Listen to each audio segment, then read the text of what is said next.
Machine का नाम है एंकरेज टेस्टिंग। क्यों? क्योंकि देखो इसका नाम क्या, देखो इसका नाम है ANCHORAG, एंकरेज टेस्टिंग। ठीक है, मैं स्पीड में लिख रहा हूं मशीन, और भी पढ़ाना यार। क्यों इसका नाम है? क्योंकि इससे क्या होता है, एंकरेज टेस्ट होता है। इस मशीन के थ्रू क्या होता है, एंकरेज टेस्ट। अब ये टेस्ट कैसे करते हैं मैं समझाया था कल।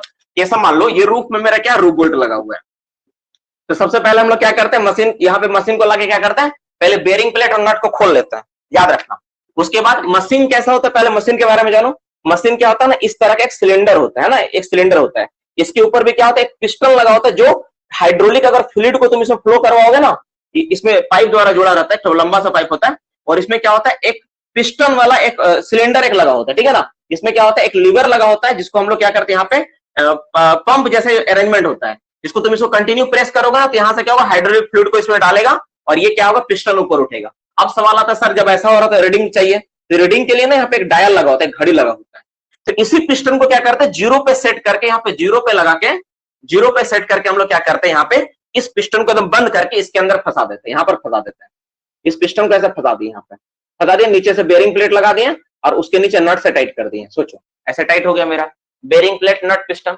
अब अगर मान लो, अब अगर हम लोग इसको प्रेस करेंगे कंटिन्यू, तो क्या होगा, ये जैसे जैसे लोड जाएगा तो पिस्टन बाहर निकलेगा इसका। जब तुम फ्लूइड फ्लो कराओगे ना, तो ये पिस्टन बाहर निकलेगा अंदर वाला, तो पिस्टन बाहर निकलेगा, तो बाहर निकलेगा तो क्या होगा, रूफ बोल्ट को खींचने का प्रयास करेगा नीचे की ओर, ये पुल करेगा रूफ बोल्ट को। So it is also called pull test. इसको क्या बोलते हैं, पुल टेस्ट बोलते हैं, ठीक है। तो पुल कर रहा है इसको नीचे की ओर, पुल करेगा, तो पुल करेगा तो देखेंगे कि निकल रहा है कि नहीं। अगर ये 2 घंटा के अंदर, 2 घंटा के अंदर ये 3 टन लोड ले लिया, तो समझेंगे सही है। अगर इसको, माफ करना, 2 घंटा नहीं होगा, 30 मिनट होगा ना, 30 मिनट के अंदर, 30 मिनट है ना, अरे यार काय भुला गया जितना, हाँ 30 मिनट, 30 मिनट के अंदर अगर 2 टन 3 टन का लोड लेगा तो सही है। अगर 2 घंटा के अंदर अगर 5 टन का लोड लेगा तो सही है।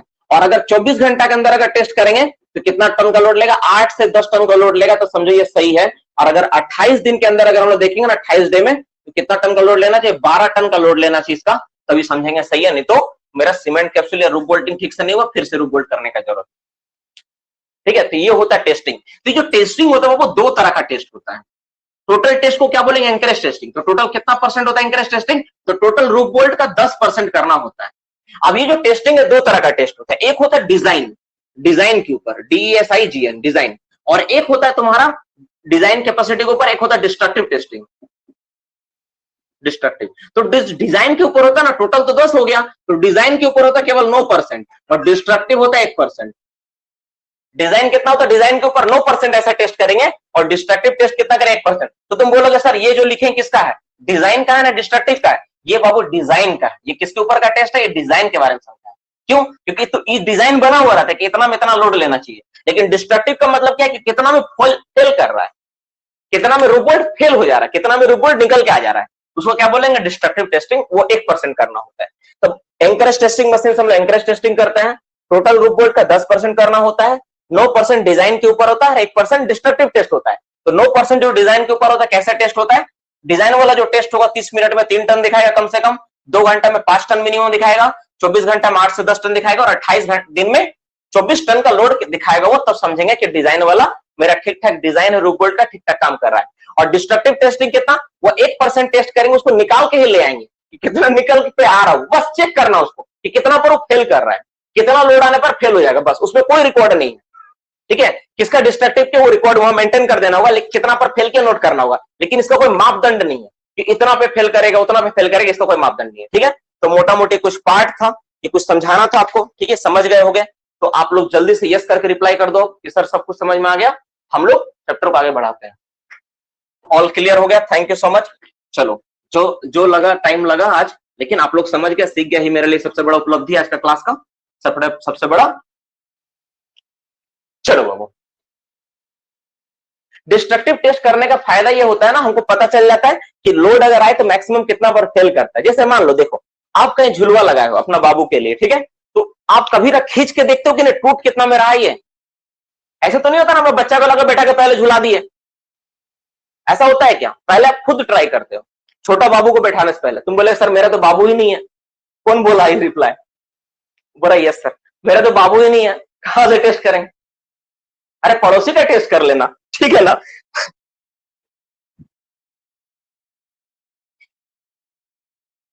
पड़ोस वाला कुछ नहीं बोलेगा, क्या चिंता कर रहा है, बोलने से भी घबरा रहा, सर कैसे टेस्ट करेंगे, पड़ोसी कुछ नहीं बोलेगा, झुलाने से भी कुछ नहीं बोलता है।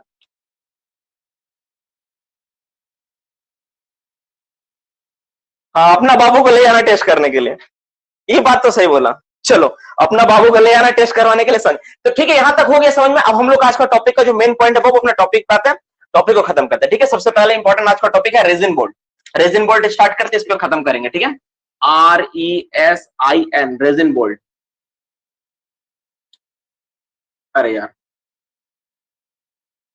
आज क्लास नहीं लेना था, ठीक है ना, आज सिर्फ सिलेबस खत्म करने के चक्कर में ना क्लास ले लिए। चलो चलो, इसमें कंडीशन, किस कंडीशन में रेजिन बोल्ट का इस्तेमाल होगा, कंडीशन क्या है, कंडीशन, ठीक है, to use condition to use resin bolt, किसका, रेजिन बोल्ट, रेजिन बोल्ट का किसका कंडीशन यूज करते हैं, लिखो पहला नंबर।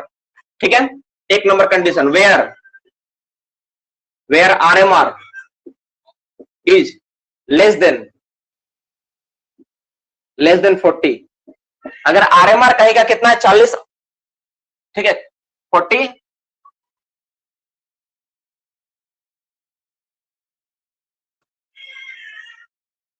इसमें एक वर्ड होगा ना, RMR इज 40 और लेस देन 40, RMR इज 40 और लेस देन 40, 40 भी हो, 40 या उससे कम हो, ठीक है ना, 40 और लेस देन 40, 40 या उससे कम हो तो हम लोग इसका इस्तेमाल करेंगे। कंडीशन नंबर 2, कंडीशन नंबर 2 क्या है, वाटरी स्टार्टा, अगर वाटरी स्टार्टा हो तो,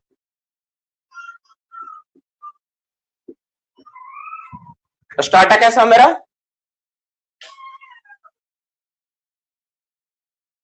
अभी हल्ला करेगा तुमको यहां पर पढ़ने लगा देंगे बाबू, बाबू ओए बालक,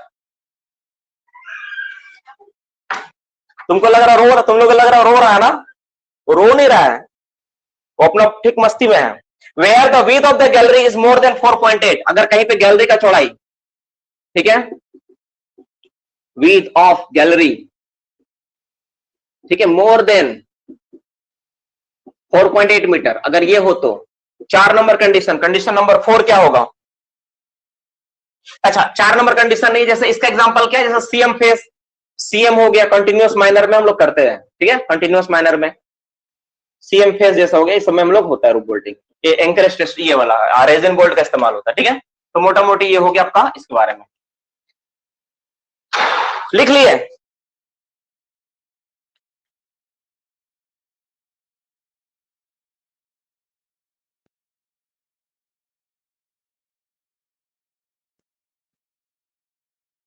हाँ, लॉन्ग वॉल भी होगा, सीएम भी होगा, लॉन्ग वॉल होगा, long wall and CM face भी होगा, एडवांस मैकेनाइज जितना भी है ना सब जगह होगा।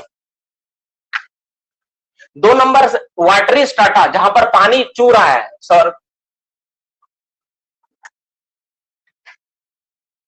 छत से पानी चू रहा है,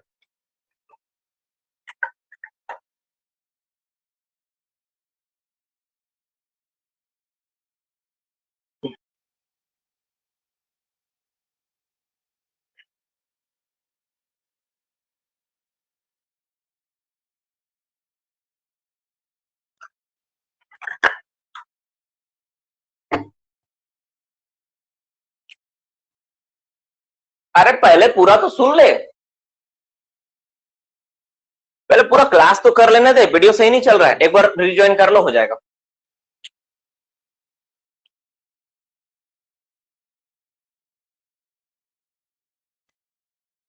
एक बार रिज्वाइन कर लो, हो जाएगा, ठीक।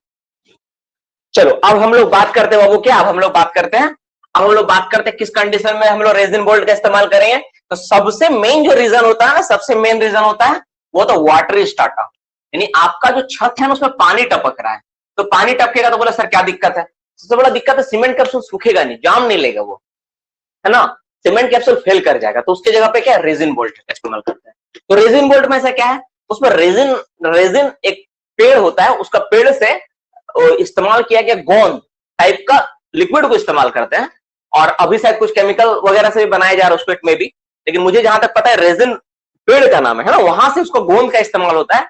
और सबसे अजीब बात क्या है, इसको सूखने में ना महज और महज केवल और केवल 30 से 40 सेकंड का समय काफी होता है। मतलब तुम लगाए 30 से 40 सेकंड में सूख जाएगा। मतलब जैसे क्या होता है फेविक्विक डेंड्राइट कैसा होता है वैसा जस्ट ये चीज है, तुरंत ये टाइट ले लेगा, तुरंत जाम ले लेगा, मतलब वाटर स्टार्टर में तुरंत ले लेगा, इतना टाइम ही मिलता है, इससे ज्यादा समय मिलेगा नहीं। और इसको करने के लिए ना पूरा एकदम एक्टिव वर्कर का जरूरत पड़ेगा। तुम सोचोगे कि तुम्हारा क्या बोलता है कि तुम्हारा माइंस में एक आदमी है जो पंप में ड्यूटी करता है, उसको लगा दोगे रेजिन कैप्सूल में तो सब बर्बाद कर देगा, वो एक भी नहीं जाम कर पाएगा, ठीक है ना। इसके लिए पूरा एक्टिव। तो कंडीशन क्या है, तो सबसे बड़ा कंडीशन, सबसे बड़ा रीजन है वाटर स्टार्टर। दूसरा है अगर आरएमआर 40 से कम है तो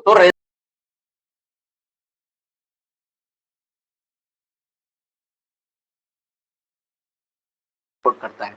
लॉन्ग वॉल में भी ना फेस का चौड़ा जो गैलरी चलता है ना, जिसको हम लोग मेन गेट और टेल गेट कहते हैं, उसका चौड़ाई ज्यादा होता है, तो वहां पर भी हम लोग इसका इस्तेमाल करते हैं। अब इसमें एक एक चीज के बारे में बात करेंगे, सारा चीज के ऊपर हम लोग देखेंगे, सारा चीज को हम लोग पढ़ेंगे, ठीक है। तो सबसे पहले हम लोग स्टार्ट करते हैं रेजिन बोल्ट से, कि रेजिन बोल्ट का स्पेसिफिकेशन क्या होता है, रेजिन इस्तेमाल करते हैं करता है में तो सब बर्बाद कर देगा, वो एक भी नहीं जाम कर पाएगा, ठीक है ना। इसके लिए पूरा एक्टिव। तो कंडीशन क्या है, तो सबसे बड़ा कंडीशन, सबसे बड़ा रीजन है वाटर स्टार्टर। दूसरा है अगर आरएमआर 40 से कम है तो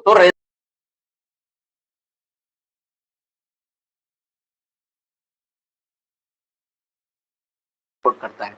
लॉन्ग वॉल में भी ना फेस का चौड़ा जो गैलरी चलता है ना, जिसको हम लोग मेन गेट और टेल गेट कहते हैं, उसका चौड़ाई ज्यादा होता है, तो वहां पर भी हम लोग इसका इस्तेमाल करते हैं। अब इसमें एक एक चीज के बारे में बात करेंगे, सारा चीज के ऊपर हम लोग देखेंगे, सारा चीज को हम लोग पढ़ेंगे, ठीक है। तो सबसे पहले हम लोग स्टार्ट करते हैं रेजिन बोल्ट से, कि रेजिन बोल्ट का स्पेसिफिकेशन क्या होता है। Resin bolt, resin bolt, bolt कैसा रहेगा, बोल्ट के बारे में बात करेंगे। तो बोल्ट तो कुछ नहीं होता, जो बोल्ट आप इस्तेमाल करते हो वही बोल्ट होगा,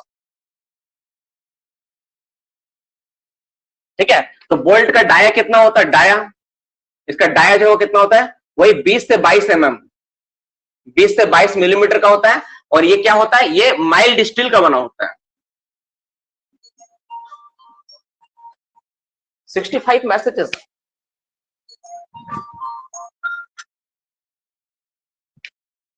हाँ हाँ बोलो, एक मिनट रुको, चलो। सप्ताह में देख रहे, 2 सप्ताह में 1 दिन करके प्रॉब्लम हुआ।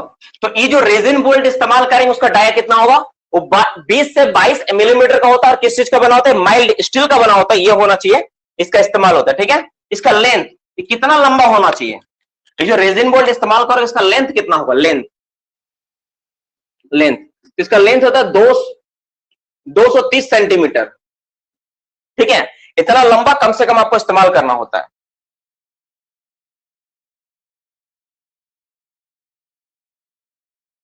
ठीक है। 230 सेंटीमीटर का इस्तेमाल करते हैं, लेकिन बहुत सारा माइंस में ना मिनिमम 2 मीटर का भी रॉड इस्तेमाल होता है। मिनिमम 2 मीटर लिख कर रखो, एवरेज 230 सेंटीमीटर इस्तेमाल होता है।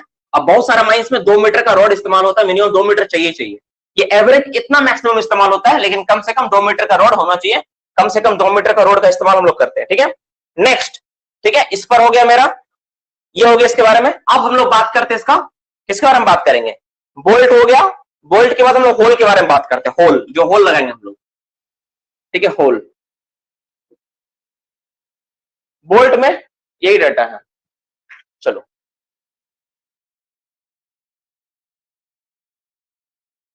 नहीं, माइल्ड स्टील का बना होता है होल। जब लोग होल लगाएंगे, होल का डाया कितना होगा, होल का डाया कितना होगा, तो जो हम लोग होल इस्तेमाल करेंगे उसका डाया कितना होगा, ठीक है, 40 mm, 40 मिलीमीटर का, इसमें 40 मिलीमीटर का होल इस्तेमाल होता है, ठीक है। और लेंथ कितना होगा, लेंथ आपका होगा, ठीक है, जितना आपका रूप बोल्ट है उतना, इक्वल टू लेंथ ऑफ रूप बोल्ट, लेंथ ऑफ रूप बोल्ट, रूप बोल्ट का लंबाई इतना आपका, ये इस्तेमाल करोगे, ठीक है। ये दो चीज हो गया इसमें। अब इसके बाद हम लोग क्या बात करते हैं इसमें, ये हो गया, ये हो गया। अब ठीक है, रेजिन बोल्ट होल हो गया, बोल्ट हो गया। अब क्या बचा, क्या बचा इसमें, रेजिन बोल्ट हो गया ना, और होल हो गया। कैप्सूल के बारे में बात करते हैं। थर्ड पॉइंट क्या, capsule, resin capsule, resin capsule. Capsule कौन सा, रेजिन वर्ड ज्यादा लिखना जरूरी है, नहीं तो नहीं समझ में आएगा। तो रेजिन कैप्सूल आप इस्तेमाल कर रहे हो, रेजिन कैप्सूल का जो इस्तेमाल करोगे, ये सबसे इंपॉर्टेंट, इसमें ये वाला जाना सबसे ज्यादा जरूरी है। इसका डाया कितना होता है, ये जो आता है आपका डायक कितना आता है, ये 25 से 35 मिलीमीटर डायक आता है, 25 से 35 मिलीमीटर डायक आता है, कौन, रेजिन कैप्सूल। ठीक है, इसका लेंथ कितना होता है, कितना लेंथ का मिलता है? आप कोई में से कोई देखा होगा, अगर कोई झंझरा में ट्रेनिंग किया है ना, कैसा दिखता है, ब्लड कैसा दिखता है, इक्विवेलेंट टू ब्लड, है ना, जो पुराना गंदा ब्लड होता है लगभग वैसा दिखता है, 300 से 350 मिलीमीटर होता है, मतलब 30 से 35 सेंटीमीटर होता है। अगर सेंटीमीटर में बदलोगे तो क्या बोलोगे कि कितना आता है, 30 से 35 सेंटीमीटर का लेंथ में आता है, 30 से 35 सेंटीमीटर लंबाई इतना आता है इसका। ठीक है, और इसमें क्या है, लेंथ हो गया, ये हो गया, ठीक है, और इसका सूखने का समय कितना लगता है ना, ड्राई। ठीक है, तो ये 30 से 40 सेकंड में ड्राई हो जाता है, ड्राई सूखने का समय कितना, ड्राई टाइम इसका कितना है, ठीक है, इसका टाइम होता है कितना, 30 से 40 सेकंड। इसको तुम जो बोलते हो सेटिंग टाइम कितना, 30 से 40 सेकंड ही मात्र है, 30 से 40 सेकंड में पूरी तरह टाइट ले लेता, सेटिंग हो जाता है। इसका सेटिंग टाइम कितना है, सेटिंग टाइम कितना इसका, जैसे उसमें कितना था, उसमें था तुम्हारा 30 मिनट था, है ना, इसमें कितना 30 से 40 सेकंड में ये सेट हो जाता है। 30 से 40 सेकंड काफी होता है इसको सेट करने के लिए, तो मोटा मोटी हो गया। अब इसको जो करने के लिए जो हम लोग होल लगाते हैं ना, इसमें होल लगाने के लिए स्पेशल मशीन का इस्तेमाल होता है, जैसे क्वाड बोल्टर बोलते हैं उस मशीन को, क्या बोलते हैं, क्वाड बोल्टर एंड रूफ बोल्टर, इसको बोलते हैं रूफ बोल्टर का इस्तेमाल होता है ना, रूफ बोल्टर मशीन का इस्तेमाल होता है, वही इस पे अच्छा से काम कर पाएगा। मशीन से तुम दूसरा मशीन से करोगे तो नहीं होगा, रूफ बोल्टर का इस्तेमाल करना पड़ेगा। ठीक है, होल किसके द्वारा होगा, तो रूफ बोल्टर द्वारा होता है, इसमें क्वाड बोल्टर होता है ना, ट्विन बोल्टर आता है ना, ये सारा मशीन का इस्तेमाल होता है। तो मोटा मोटी जो स्पेसिफिकेशन मेरे पास था, है ना, रेजिन बोल्ट से रिलेटेड ये स्पेसिफिकेशन है, ये सारा चीजें बेसिक बात। इसमें जो बेरिंग प्लेट इस्तेमाल करता है डोम शेप का ही होना चाहिए।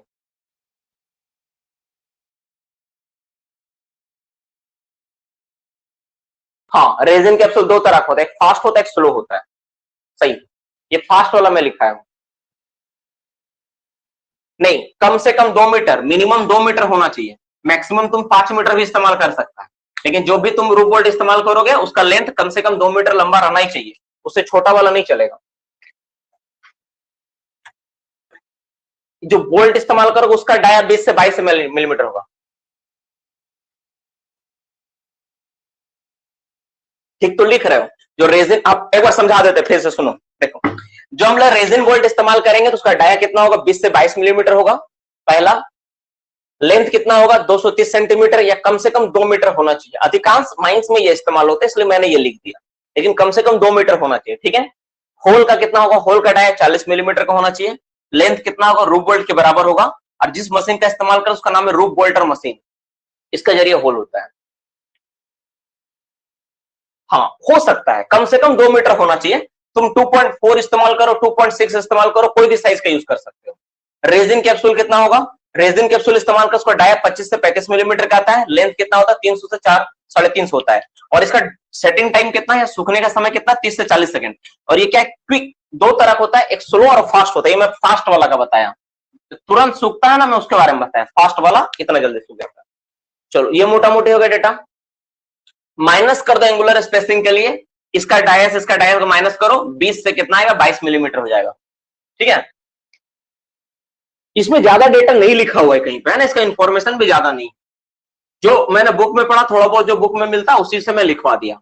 अब इसमें बात करते इसका टेस्टिंग के बारे में, हो गया।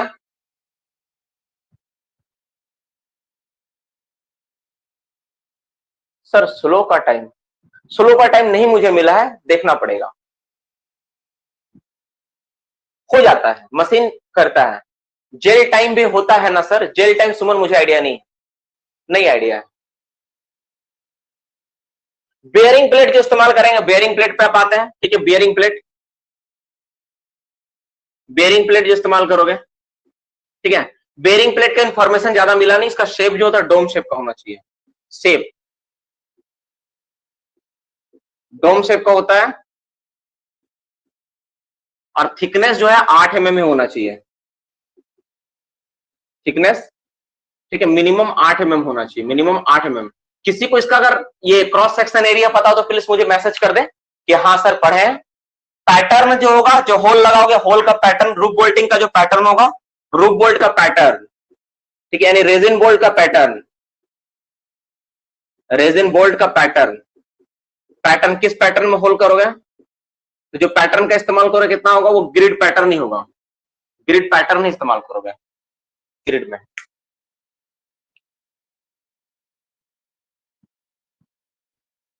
स्लो और फास्ट का नहीं पता, फास्ट का मैं लिखा चुका हूं 30 से 40 सेकंड, स्लो वाला मेरे पास डाटा नहीं है, ठीक है? कहीं खोजेंगे मिलेगा तो भले बता पाएंगे। वैसे याद रखो सिलेबस उतना हार्ड कभी देगा नहीं, कभी आएगा नहीं, ठीक है? अब एंकरेज टेस्टिंग के बारे में जानते हैं। यही वाला सवाल आ सकता है मैक्सिमम, एंकरेज टेस्टिंग, इसमें कितना कितना लोड लेगा, ठीक है? इसको देख लो, इसी से सवाल पूछेगा मैक्सिमम, तो पूछ सकता है और कभी नहीं पूछेगा। इसमें 15 मिनट में टेस्ट करना होता है, 15 मिनट में पहला टेस्ट होगा। 15 मिनट में कितना टन? 5 टन। 15 मिनट में कितना लोड लेना चाहिए? 5 टन। नेक्स्ट टेस्टिंग होगा 20 मिनट में, 20 मिनट में, 20 मिनट में, 20 मिनट में कितना लोड लेगा ये? 10 टन।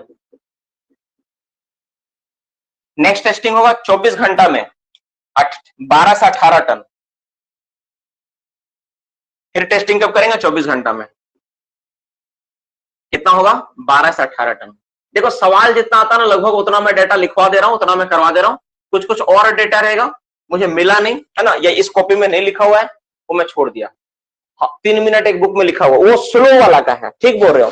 जो 3 मिनट लिखा हुआ है ना, स्लो वाला का है।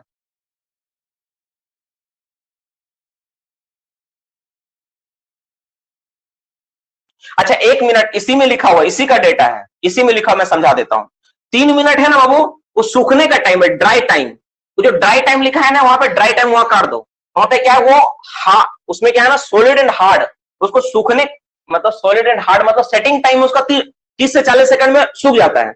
लेकिन जो ड्राई टाइम है ना, ड्राई टाइम, वहां ड्राई टाइम मत लिखना, ड्राई टाइम काट क्या लिख लो, जिसको सूखने में टाइम लगता है ना, 3 मिनट लगता है मात्र। 3 मिनट में पूरी तरह सूख जाता है, ये वाला होगा। ड्राई टाइम 3 मिनट ही है। और 30 से 40 सेकंड क्या है ना, जैसे तुम लगाए तो 30 से 40 सेकंड में क्या होगा ना, वो सेट हो जाता है, वो सेट हो जाएगा, सूखेगा नहीं। 30 से 40 मिनट में सेट हो जाएगा वो। यानी इसको तुम चाहो ना तो इसको ऊपर लिख लो, ज्यादा बेहतर रहेगा, है ना? इसी नोटबुक में लिखा हुआ है, लेकिन इतना जेरोक्स इसका थोड़ा फालतू आया ना कि देख पढ़ नहीं पाया मैं। इसी में लिखा हुआ है, ड्राई टाइम इसी में लिखा हुआ है। 3 मिनट लगता है इसको सूखने में, एकदम सही है, 3 मिनट सूखने में लगता है, ठीक है? और इसको ये it become the hard, solid and hard, इस स्वेटिंग कितना देर में हो जाता है? सॉलिड एंड हार्ड कितना टाइम में हो जाता है? तो ये हो जाता है मात्र 30 से 40 सेकंड में। यार कैसे तुम पढ़ा रहा? चलो ये 2-3 डेटा इसको तुम देख लो ध्यान से। एक बार मैं फिर से क्लियर कर देता हूं, देखो रूप बोल्टिंग का बारे में फिर से क्लियर करता हूं। देखो सबसे पहले इसको ग्रिड पैटर्न में करेंगे। रूप बोल्ट का जो लेंथ होगा कितना होगा? 230। 2 मीटर का मिनिमम चाहिए कम से कम। डाया कितना होगा? 20 से 22 मिलीमीटर का होता है। और कितना तुम्हारा क्या बोलते हैं वो, कौन सा माइल्ड स्टील का बना होता है, ये हो गया।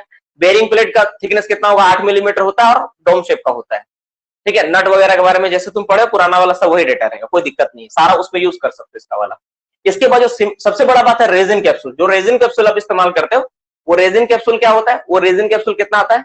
तो रेजिन कैप्सूल का जो डाया आता है ना, जो रेजिन कैप्सूल हम लोग इस्तेमाल करेंगे उसका डाया कितना होता है रेजिन कैप्सूल का? वो होता है आपका 25 से 35 मिलीमीटर होता है, ठीक है? और कितना लेंथ होता है? 30 से 350 से 350 मिलीमीटर होता है। 25 लिखा है ना 28 लिखा है यार, दिख नहीं रहा है, अच्छा सा आया नहीं। मेरा दूसरा नोटबुक हमको इस्तेमाल करना पड़ेगा, ठीक है? चलो ठीक है, यही तरह रहने देते हैं। इसको सूखने में कितना समय लगता है? तो ये 30 से 40 सेकंड में सेट हो जाता है, लेकिन सूखने में प्रॉपर टाइम लगता है 3 मिनट। अब इसमें टेस्टिंग अगर करेंगे हम लोग, तो टेस्टिंग करने के लिए हम लोग इसको 5 टन लेना चाहिए 15 मिनट में, 20 मिनट में 10 टन और 24 घंटा में 12 से 18 टन का लोड इसमें लेना चाहिए। ये इसका कैपेसिटी होता है, ये इसका लोड बेरिंग क्षमता होता है। तो ये सारा हो गया इसके बारे में, इस तरह से टेस्टिंग होता है, ये करते हैं हम लोग। रेजिन बोल्टिंग किस कंडीशन में अप्लाई करते हैं, सारा का सारा चीज आपके सामने है। यही सारा डेटा है मोटा मोटी, इसको तुम देख लो ध्यान से।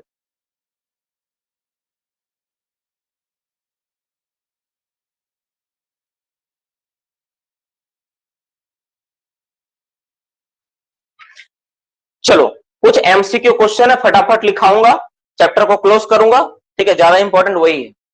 और नहीं तो फिर इस क्लास को थोड़ा सा और एक दिन एक्सटेंड करेंगे मंडे तक। कुछ टॉपिक यदि छूट गया है तो मंडे तक एक्सटेंड करना पड़ेगा फिर मुझे।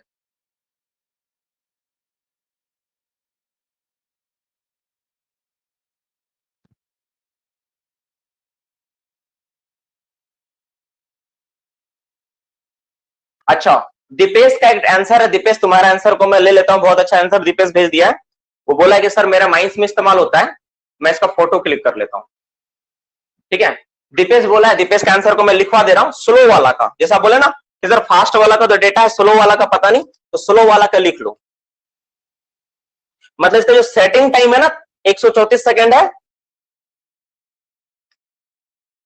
जेल टाइम जिसको बोल रहे हैं, जेल टाइम मतलब it will convert into gel. Gel time क्या होता है मैं समझा देता हूं, रुक जाओ।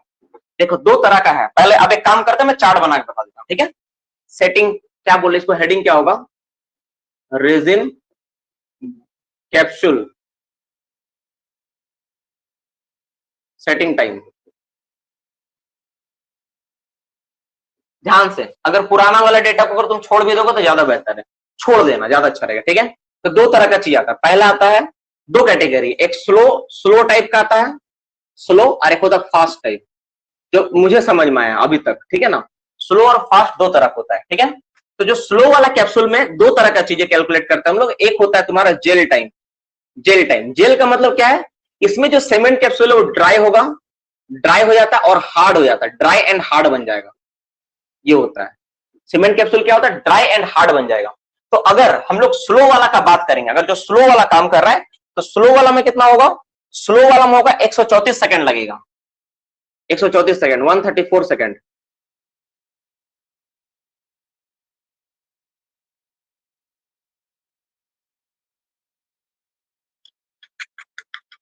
ऐसे नहीं लिखेंगे, ऐसे लिखेंगे, यहां पे लिखेंगे, ज्यादा अच्छा रहेगा। रुको, दो तरह होता है ना, एक होता है स्लो होता है और एक होता है फास्ट होता है। इसको ऐसा लिखते हैं तो ज्यादा समझ में आएगा। और एक टाइम होता है, इसको बोलते हैं हम लोग, ठीक है, जेल टाइम। क्या बोलते हैं हम लोग, gel time, gel time, gel time.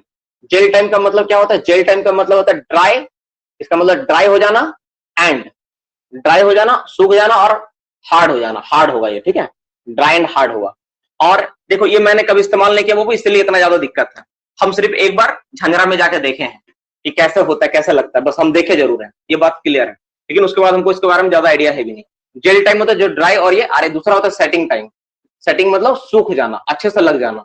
Setting time दो तरह का टाइम होता है। ठीक है, तो अब अगर हम लोग बात करेंगे किसका वाला, अगर स्लो वाला का बात करें, तो इसका जो ड्राई टाइम होता है कितना होता है,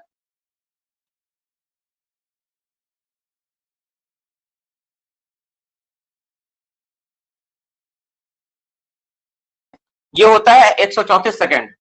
स्लो वाला भेजो ना यार, 134 सेकंड, जिसका माइंस में इस्तेमाल हो रहा है। और इसके लिए भेजा है 202 सेकंड। ठीक है, तो अगर तुम इसको चेंज करोगे तो कितना आएगा, निकलेगा इसका मतलब, इसका मतलब लगभग निकल रहा है 2 मिनट। इसका मतलब लगभग 2 मिनट निकल रहा है ना, मिनिमम अबाउट 2 मिनट आ रहा है। और इसका मतलब आ रहा है 3 मिनट 22 सेकंड, यही ना हो रहा है, ये हो रहा है। ठीक है, अब अगर हम लोग बात करें फास्ट वाला का, फास्ट वाला, तो इसको लगता है 30 से 40 सेकंड। 30 से कितना लगता है, 40 सेकंड का समय लगता है। ठीक है, और इसमें जो टाइम लगता है शायद इसका भी 3 मिनट का ही लगभग टाइम है, मोर और लेस 3 मिनट होता है। तो ये है मोटा मोटी, ये होता है सेटिंग का टाइम, और ये होता है, ये दो डेटा है, स्लो वाला की ये वाला है, फास्ट वाला की ये वाला है। ठीक है, इसको नोट करके रखो, कुछ चेंज होगा तो कर लेना। लिख लो, लो लिख लो। दीपेश पटेल का माइंस में इस्तेमाल होता है, मेरे पास इसका डेटा नहीं था। ठीक है, साइज इसका दिया हुआ 80 मिलीमीटर एंड 24 मिलीमीटर। साइज का, इसका साइज तुम चाहोगे तो साइज लिख सकते हो, स्लो का जो कैप्सूल का आता है ना, इसका साइज, तो इसका जो साइज है स्लो का, लेंथ, लेंथ कितना लिखा हुआ, ये लेंथ जो लिखा हुआ वो लिखा 800 मिलीमीटर। ठीक है, मतलब 80 सेंटीमीटर। और डाया कितना होता है, डाया जो लिखा है वो लिखा है कितना, 24 मिलीमीटर। एक बात याद रखना, ये डेटा जो भी है, दीपेश जो अपना माइंस में एक्सपीरियंस जो देखा है उस बेसिस पे वो बताया है, और मैं भी उसी का बताया हुआ आंसर को मैं कॉपी पेस्ट किया हूं। ठीक है, मेरे पास इसका डेटा परफेक्ट नहीं था, हम जो भेजा वो हम तुमको भेज दिए। और इस पे थोड़ा सा मुझे रिसर्च करना चाहिए, देखना चाहिए कहां पे और क्या इस्तेमाल हो रहा है, इसको मुझे थोड़ा अपडेट करना था, ये वाला अपडेट नहीं हुआ। ठीक है, हो सकता है अलग, इसको तुम नोट डाउन कर लो जो भी है। ठीक है ना, हम लोग उसको नेक्स्ट क्लास में होगा तो चेंज कर लेंगे। ठीक है, अभी फिलहाल लिख लो, जो मिला उसको लिख लो, कोई इशू नहीं है, बाद में इसको चेंज कर लेना। फेयर वाला में नोट मत करना फिलहाल। ठीक है, फेयर में नोट मत करना, बाद में इसको फेयर में, लेकिन हाँ जितना हम पहले पढ़ा है वो सब नोट कर लेना, उसमें कोई गलती नहीं, कहीं कुछ नहीं है। ये वाला है ना, ये वाला ठीक है, ये वाला मेरा डेटा जो दिया हुआ नहीं, मैंने मेरा डेटा ये वाला, आप इसको लिख सकते हैं। ठीक है, चलो ये वाला ठीक है, आप इसको याद रखना। सेटिंग टाइम 3 मिनट में सेट हो जाता है वो। तो मोटा मोटी इसमें जो बात था, ठीक है, मोटा मोटी जो बात था आप देख लो इसको। अब इसके बाद हम लोग क्या करते हैं, अब हम लोग इसके बाद अपना क्लास का कुछ एमसीक्यू क्वेश्चन देख लेते हैं, कुछ सवाल को देख लेते हैं, जल्दी जल्दी उसको लिख लेते हैं, ठीक है। 2-4 सवाल उसको देख लेते हैं। पहला नंबर कि how much coal shall be left, ठीक है, when immediate roof is shale. आपका आंसर पता होगा इसको, हाउ मच। अच्छा, इसका आंसर तो पता होगा, मैं तो पढ़ा है मेथड में। How much coal shall be left when immediate roof is shale. Shale होने पर हम लोग कितना कोयला छोड़ देते हैं रूफ में? चलो वेरी गुड, कितना छोड़ते हैं? 0.6 मीटर कोयला छोड़ देते हैं। Which theory of roof bolt is applicable for roof, ठीक है, at fracture zone. Roof bolt का कौन सा थ्योरी काम करेगा यदि फ्रैक्चर जोन हो तो? जंक्शन में कितना परसेंट एक्स्ट्रा रूफ बोल्टिंग करते हैं?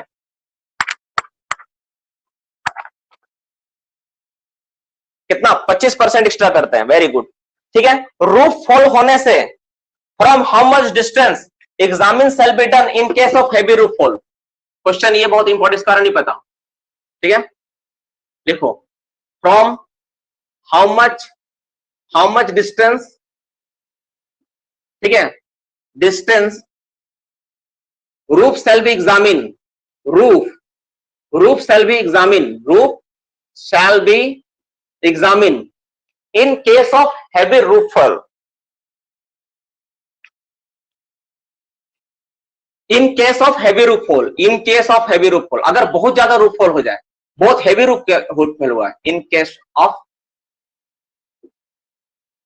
हेवी रूफ फॉल, अगर बहुत ज्यादा मेरा बहुत भयानक रूफ फॉल हुआ है ना, तो किस तरह का हम लोग क्या करेंगे, किस दूरी से हम लोग रूफ का एग्जामिन करते हुए जाएंगे? फॉल से। तो फॉल से कितना होगा इसका जवाब? 15 मीटर, 15 मीटर डिस्टेंस से करेंगे।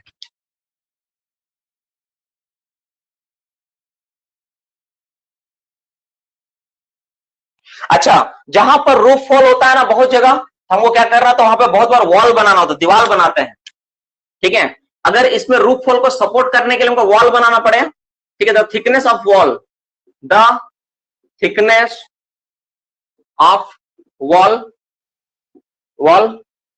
To support, to make support, लिखो wall to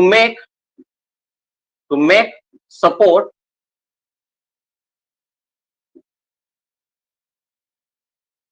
when roof fall take place, the thickness of side wall, लिखो साइड वॉल, यहां साइड होगा, the thickness of side wall when roof fall took place। जब अगर मान लो कहीं पर रूफ फॉल हो गया, ठीक है, अगर मान लो रूफ फॉल होकर धंस गया, तो उसका साइड में क्या होता है, दीवार बना देना होता है ना, उसके बाद सपोर्ट करते हैं। तो जो साइड में दीवार बना है उसका मोटाई कितना होगा? 0.5 metre. The thickness of side wall to make the support बनाने के लिए साइड वॉल बनाएंगे, यदि रूफ फॉल हुआ है तो कितना बनाएंगे हम लोग? तो हम लोग बनाएंगे 0.5 मीटर का होगा, ये होना चाहिए।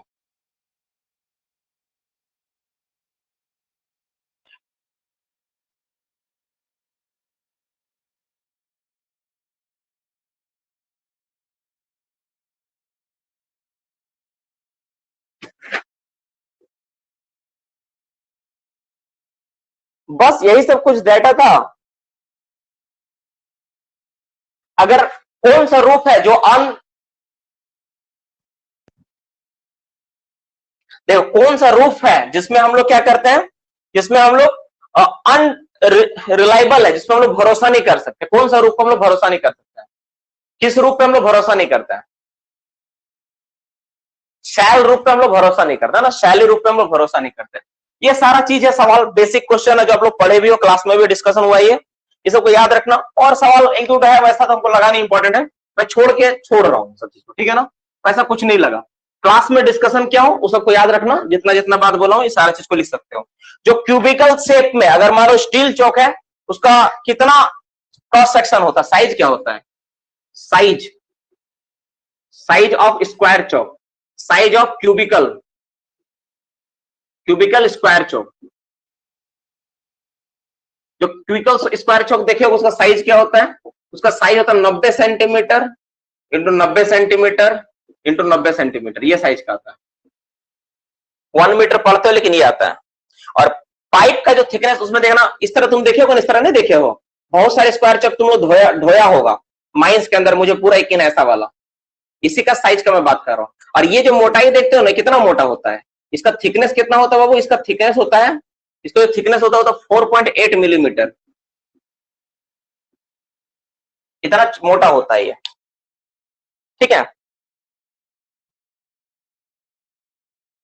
चलो ठीक है, बाद बाकी तुम लोग को सब पता है, सारा सवाल का आंसर जानता है, वैसा कोई सवाल नहीं दिख रहा है कि जो तुम नहीं जानता है। चलो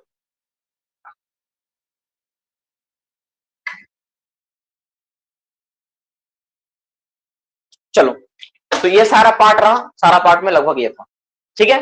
तो सवाल का सारा पार्ट हो गया, सारा चीज को हम लोग कवर अप कर लिए सपोर्ट में। कुछ चीज अगर बाकी रह गया होगा तो हम लोग संडे के बाद जो मंडे क्लास होगा, मंडे में हम लोग कर लेंगे। तुम लोग के पास में अगर कोई डाउट क्या कोई सवाल छूट रहा होगा या कोई ऐसा सवाल रहा होगा कि इसके बारे में आंसर नहीं पता, तो आपसे रिक्वेस्ट है मुझे व्हाट्सअप कर देना। सवाल इस बार जो एग्जाम होगा पूरा का पूरा सपोर्ट से ही रहेगा, ठीक है, इसलिए सपोर्ट को अच्छे से पढ़ेगा। मेरा टारगेट था कि इस सैटरडे तक सपोर्ट खत्म कर देना है, तो सपोर्ट खत्म हो गया, ठीक है। अब नेक्स्ट वाला देखते क्या करना है। रेजिन कैप्सूल 30 मिनट, अरे रेजिन कैप्सूल 30 मिनट नहीं होता है।